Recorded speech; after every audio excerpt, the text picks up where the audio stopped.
Hello प्यारे बच्चों, बेटा कक्षा 3 व 4 मैं हमेशा बताती हूँ कक्षा 4 के लिए भी यही है, कक्षा 3 के लिए भी यही है। आज हम कार्यपत्रक 3 व कार्यपत्रक 4 दोनों को करेंगे।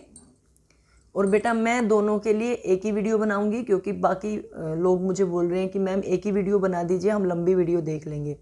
मैं 2 वीडियो अलग अलग इसलिए बना रही थी बेटा, ताकि लंबी वीडियो हो जाती है तो आप देखना पसंद ना करो, बोर हो जाओ तो दूसरी वीडियो को बाद में देख लो, ठीक है। लेकिन अब हम एक ही वीडियो में कार्यपत्रक 3 और 4 करेंगे, ठीक है।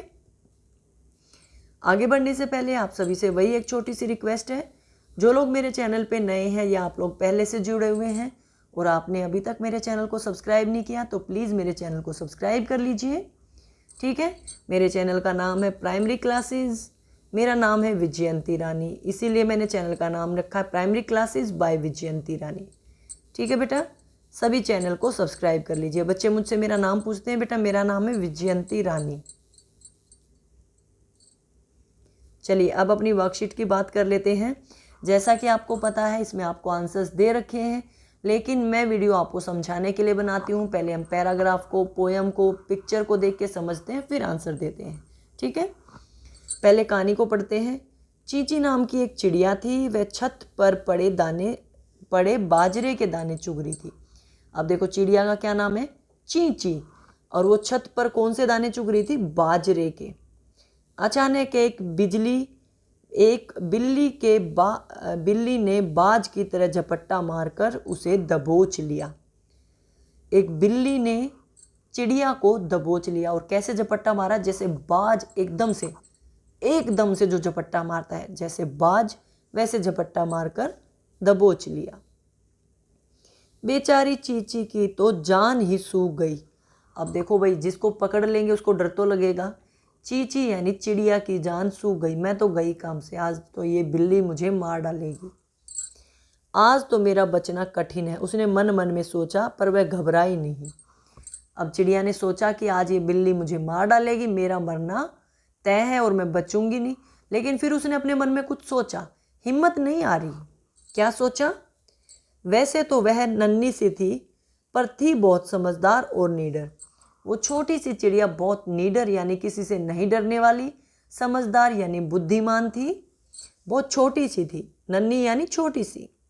वह चूं चूं करते हुए बहुत ही नम्रता से बोली, मौसी जी मैं तो नन्ही सी जान। अब देखो बिल्ली उसकी मौसी थोड़ी है, लेकिन कहते हैं ना बिल्ली मौसी, इसीलिए उसने कहा मौसी जी मैं तो नन्ही सी जान हूँ, मतलब बहुत छोटी सी हूँ। मेरे तनिक से मांस से आपकी भूख नहीं मिटेगी, इसलिए मुझे छोड़ दो और मेरे साथ बाजरा चुगे। अब बिल्ली को उसने कहा कि मुझे छोड़ दो और मेरे साथ आप भी बाजरे के जो दाने हैं उनको चुग लो, ठीक है, क्योंकि मैं छोटी हूँ तो मुझे मारकर खाने से आपकी भूख नहीं मिटेगी, ठीक है बेटा। चलिए अब प्रश्नों की बात कर ले।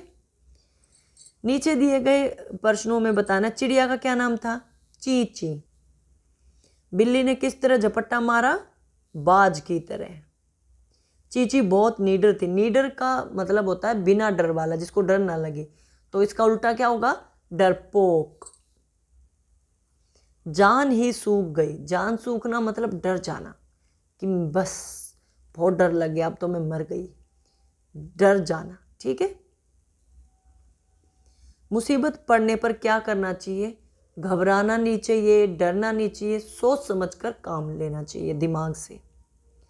तो देखो यहाँ लिखा, जोर जोर से रोना चाहिए, सोच समझकर काम लेना चाहिए, आंखें बंद कर लेनी चाहिए, डर कर वहीं बैठना चाहिए, सोच समझकर काम लेना चाहिए, ठीक है। अगली आपकी कविता है, प्यारी प्यारी नन्ही ओस, प्यारी प्यारी न्यारी ओस, नन्ही नहीं है सॉरी, न्यारी ओस। ओस यानी जो ठंड के अंदर पत्तों पे पानी की बूंद होती है ना बेटा, वो ओस होती है, ठंड के कारण बनती है वो। गर्मी में ओस नहीं होती, पानी की बूंद जो ठंडी के मौसम में पत्तों पे इधर उधर जमी होती है, मतलब वो दिखाई पत्तों पे देती है, बाकी जगह पे वो दिखाई नहीं देती, ठीक है। जो पानी की बूंदें होती हैं उनको ओस बोलते हैं। चली है ओस कितने कोस, ओस यानी जो बूंदें हैं वो कितने कोस चली हैं, कितनी दूर चली है, कोस किलोमीटर के हिसाब से दूरी, 1 कोस, ठीक है। चमक रही है मोती जैसी, अब जो बूंद होती है वो मोती जैसी लगती है ना, चमकती है जब, तो ऐसे ही ओस भी मोती जैसी चमक रही है।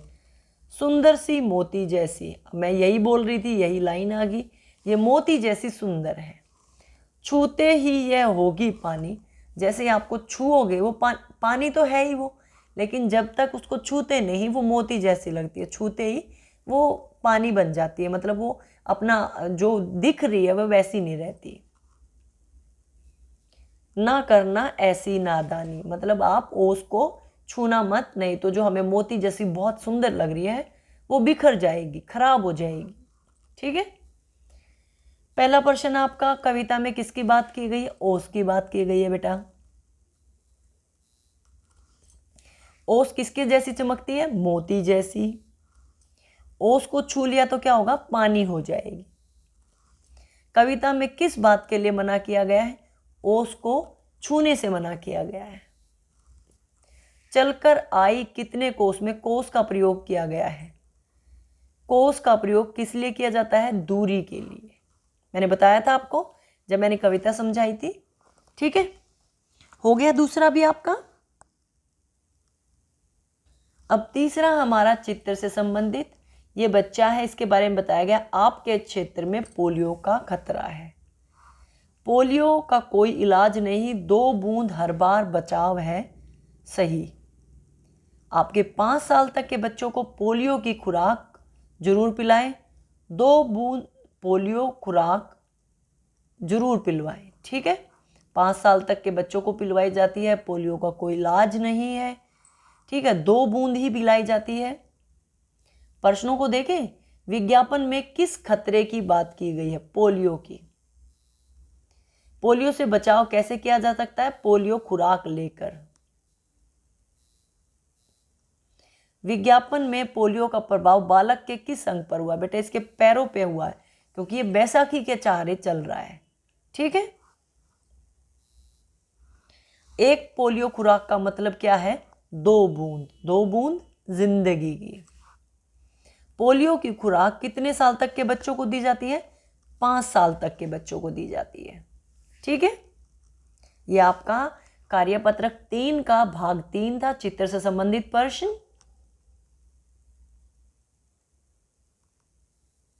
अब बात करते हैं हमारे कार्यपत्रक 4 की। फिर से कहानी पढ़ेंगे। जंगल में एक विशाल वट वृक्ष था, वट का वृक्ष, ठीक है, पेड़ था, विशाल यानी बहुत बड़ा। उसमें तरह तरह के पक्षी रहते थे, मतलब उसमें अलग अलग पक्षी अपना घर बनाते थे। छोटे जानवरों की कई किस्में थी, छोटे जानवर भी उसमें बहुत सारे रहते थे, कई किस्में थी। कौन कौन सी किस्में थी उनके बारे में देखते हैं क्या बताया गया है। घोंसले में रहने वाले पक्षियों की तादाद बड़ी थी। घोंसला कौन बनाता है? सभी पक्षी बनाते हैं, चिड़िया, तोता, मैना, कौवा, जो भी पक्षी है ये अपना घोंसला बनाते हैं। पेड़ के तनों में कई गहरे कोटर भी थे।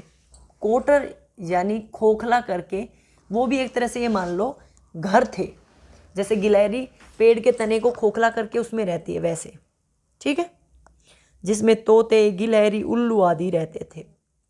पेड़ के अंदर उसको खोद खोद के एक घर जैसा बना लेते हैं, छेद कर लेते हैं उसमें। पेड़ की जड़ों में गड्ढों में चूहों, खरगोश, सांपों ने के रहने की जगह थी। अब जो पेड़ है उसकी जड़ों के पास भी अनेक जानवरों ने अपने बिल बना रखे थे, जिसमें क्या क्या था आपका? चूहे, खरगोश, सांप, ठीक है।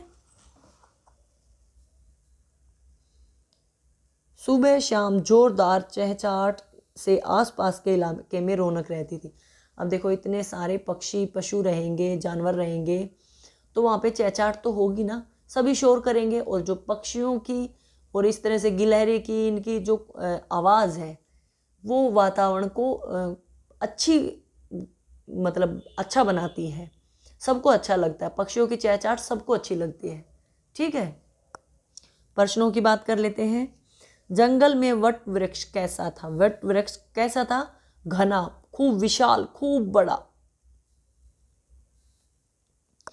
गड्ढों में कौन कौन से जानवर रहते थे? आपके 3 जानवरों के नाम दिए हैं, चूहा, खरगोश, सांप। ठीक है, चूहा, खरगोश, सांप। पक्षी कहाँ रहते थे? पक्षी कहाँ रहते हैं बताओ, वैसे ही बता दो, घोंसले में। सुबह शाम जोरदार चहचहाट से आसपास के इलाके में रौनक रहती थी। रेखांकित शब्द का अर्थ बताना है। इलाका, क्षेत्र, जगह।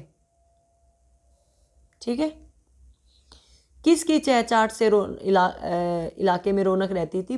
पक्षियों की। वैसे तो सभी जानवरों की रहती थी, लेकिन यहाँ पे जानवर अलग अलग करके दे रखा है, तो सबसे ज्यादा तो पक्षी रहते थे, पक्षियों की चहचहाट से।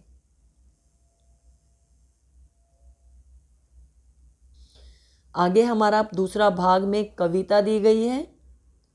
मेरा नाम है आम जी। अब देखो, ये आम के बारे में कविता है। आम आप सभी खाते हैं, बहुत अच्छा लगता है, मीठा होता है, पीले रंग का होता है।